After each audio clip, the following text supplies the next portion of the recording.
Hey guys, Argonol here today with my long overdue Crucible, more specifically Control video. Right off the bat, I want to thank Penaeus-monodon, slasherj, Scaredyfarts, and last but certainly not least wackittywack for giving me some valuable tips. Naturally, I turned to Reddit right away just to touch base on some things that I might have overseen or overlooked. These guys gave me some invaluable information to share with you guys today. Their usernames are linked down in the description below. I'll reference them again more specifically when I cover their tips later on in the video. But just wanted to give them a quick shout out. Thank you guys, I really appreciate it. Couldn't have done without you. But to keep this intro short and sweet, let's get right into the first point I want to make, and that is capture points. How important are they, and how should you go about capping them, in my opinion? So first and foremost, when it comes to capturing control zones in this game mode, I got this tip from Scaredy, and you can really see it when you play. Control isn't domination from Call of Duty. You're not getting points for holding the flags. You're getting points for the kills, but the flags multiply the points that you get. So one kill when you have one flag would be 100 points, one kill when you have two flags 200, and with three would be 300, and so forth. Of course, 3 being the maximum.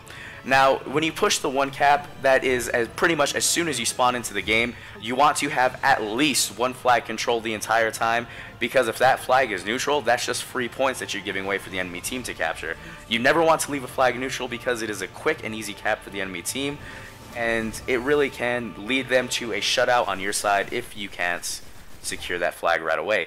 Now, for the 2 cap, you want to mainly focus around the B flag. The B flag on any map is the main power position. It will net you the most points and the best map position in the game.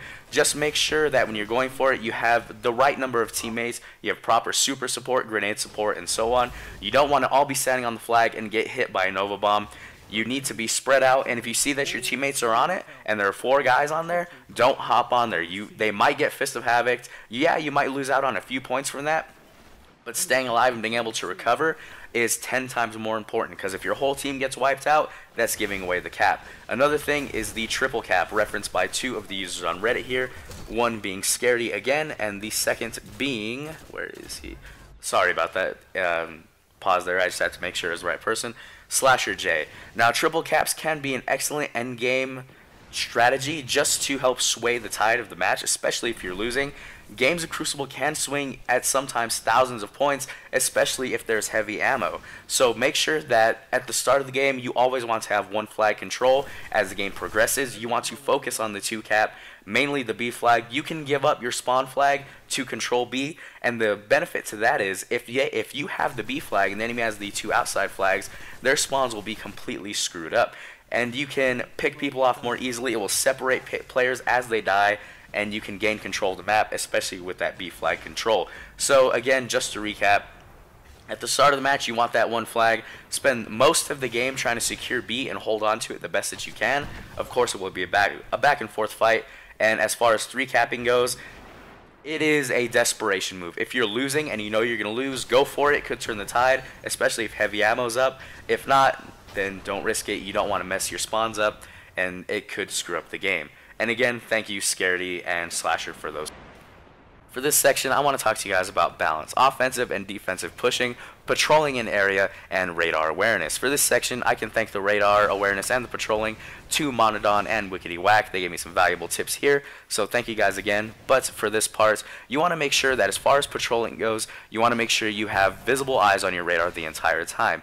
Now, of course, in some game modes, any type of Inferno game mode, this will be very difficult because there is no radar, but again, you can utilize visual or audio cues just to determine where people are.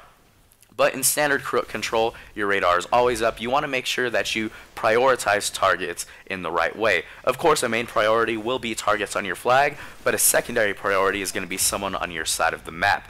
So, for example, if someone is pushing up to your side, you want to take them out first and foremost, mainly because if they're on your side, they have a chance to screw up your spawn and disrupt your flow of the game on your side. So as you're patrolling, you want to stay mainly in between your 2 flags, ideally if you have 2. So in this case, in the gameplay right here, it would be between the A and B flag. I'm not pushing up too far because I don't want to switch the spawn, but I'm patrolling the area enough to keep them off the flags and keep them from pushing too far into our territory. This guy right here didn't stand a chance. Of course, we did trade, but he was on our side. I wasn't going to let him go without a fight. Our teammates are doing a great job keeping the B flag. We have A control. Right now, we are in full control of this map, and we can't lose it. So patrol the area. Don't stay too far away, but don't stay too close either, and make sure you have full eyes on your radar. You want to make sure that you can just block anyone who might be pushing too far. Don't let any stragglers through. And despite us being down one man in this game, we are still able to keep control. So again, offense and defense, make sure you push up when you need to, stay back when you have to defend, and mainly it has to cater to your playstyle. If you're a last word user, you can push up, or even with the shotgun, and if you're a scout rifle user, sit back, pick off the stragglers, and defend.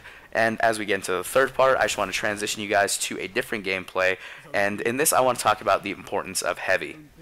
This section is going to be very short because you guys already understand the importance of heavy. It's a game changer. It can sway a game thousands of points, but some basic tips I wanted to cover. And when it comes to heavy, high risk yields high reward. If you can stop an enemy team from getting heavy, you can set your team up for a massive comeback or to take a massive lead. Right there in that clip, you just saw me kill 2 guys. 3 guys would have gotten heavy, now only 1 has it, whereas half my team managed to get rockets. Helped us run away with this game in the end, and we managed to secure the win.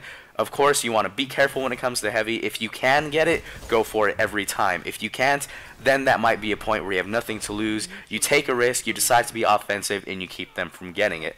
Again, just some quick tips. The last thing I want to talk to you guys about is super use, the proper way to do it, and when or not you should be using it.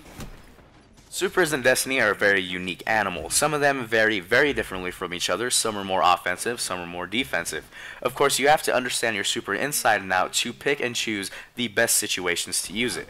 I'm sure you've all been fist of panicked by a striker titan who just wants to keep his little 5 kill streak alive. That is the most inefficient use of a super ever. Same thing goes with a warlock who void bombs one person just to keep their kills. Again, you don't want to be playing like that. You want to make sure if you use your super, it's for a good reason and it's going to make a difference for your team. The best times to use a super, of course, are to cap a flag, defend a flag, or when you have at least 2 kills. If you're going to Fist of Havoc somebody, make sure it's at least 2 kills. Another thing, one exception for that would be if you want to shut down, for example, a Blade Dancer or a Gunslinger. These are the most lethal supers in the game, in my opinion, of course. They will net people anywhere on average at least 3 kills. I never see a Gold Gun or a Blade Dancer that's any good not get at least 3 kills with their supers. They are very tough to take out, and you should prioritize them over anything else when you have your super up. Now, of course, when it comes to flags, you want to use your supers to clear out and capture flags. Defender Titans are great for capturing, as are Radiant Skin Warlocks, but Striker Titans and Void Bomb Warlocks can clear out an entire team in one foul swoop in an instant as long as they land. Gunslingers, Sunslingers, and Blade Dancers, they are good for more net kills and the best for patrolling in my opinion. Now, when you use a super and you're using it on one person, again, you want to make sure it makes a difference. If you're going to use a Fist of Havoc on one person, you're going to use it on a guy who just popped his Blade Dancer. You're going to use it on a Sunsinger Warlock who just used their Radiance. You want to make sure you shut people down because that leaves less room for error on your teammates' end, and countering a super with another super is really just canceling it out. It's the same as trading pretty much. But if you come out alive and unscathed, well then you already have the 1-up in that encounter. So just make sure that when you use your supers, you be smart about it. 1 kill against another super is good, especially if you come out alive. Clearing out a flag, capping a flag are best, and multi-kills are great. So that's it for the video today, guys. At the end, I'm just going to have an amalgamation of clips and stuff with some text saying, you guys will see. Hope you all enjoyed the video. Thank you again for the guys on Reddit for the help. Thank you for watching, and I'll see you again soon. Thank you.